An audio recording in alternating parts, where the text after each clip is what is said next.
people are really angry at Donald Trump because in this tragedy of the airline accident, Donald Trump actually said things that were quite blunt. He said that DEI was maybe at fault.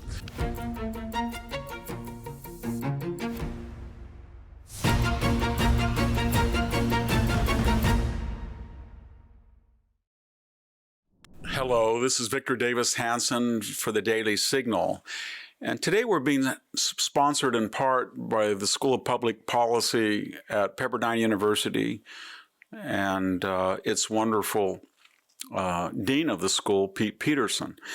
I'd like to talk today about an irony. Maybe it's something that's a paradox. Have you noticed that there's certain people who are coming out of the woodwork who are diehard Trump opponents, and suddenly they say, well, kind of, sort of, I like Donald Trump, or they don't say it publicly, or they don't write it emphatically.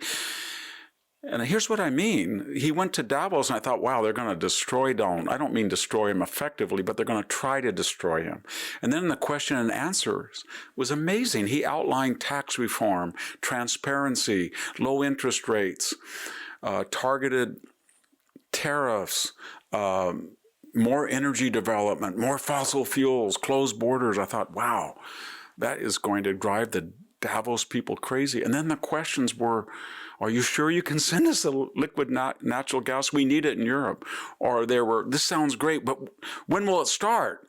And you start to think, well, these are capitalists and they want Europe to be turned to its former grandeur. And all of a sudden, this man is saying something that is exactly opposite of the socialism that destroyed their countries and which they bought into. And now they don't have to do it. And they're secretly, but more openly even, admiring Donald Trump. Same phenomenon happened when I was on campus not too long ago, the Stanford campus. A professor whom I know came up to me, and I would say that he is a moderately anti-Trumper, never Trumper maybe. And he sort of whispered, sort of said, wow, the end of DEI is actually not that bad, is it? And what he was saying is, there's no more racial quotas. And maybe I wanted to be a dean. I'm extrapolating what he was saying. Maybe I want to be a dean, or maybe I want to get published at a university press, and there's not going to be any racial quotas anymore or discrimination. And I'm for that because the DEI is a monstrosity.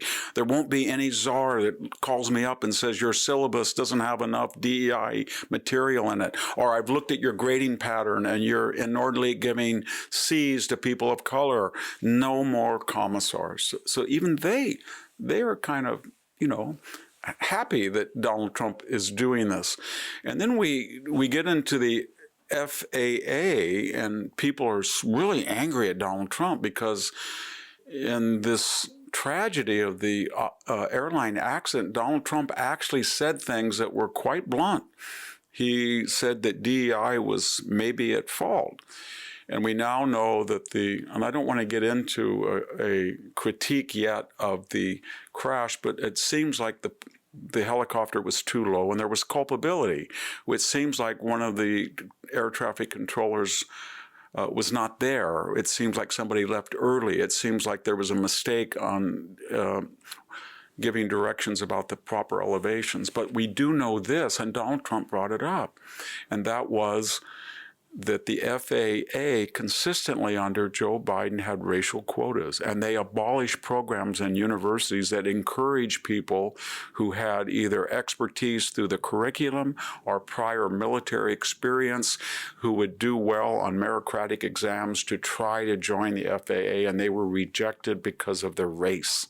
That is a fact. In fact, there has been several lawsuits challenging the FAA, and the first nomination to the FAA, of course, the candidate that Biden picked didn't even know the fundamentals of aviation. He came from the Denver airport, but he didn't have any knowledge of the actual mechanics of how airports worked, it seemed.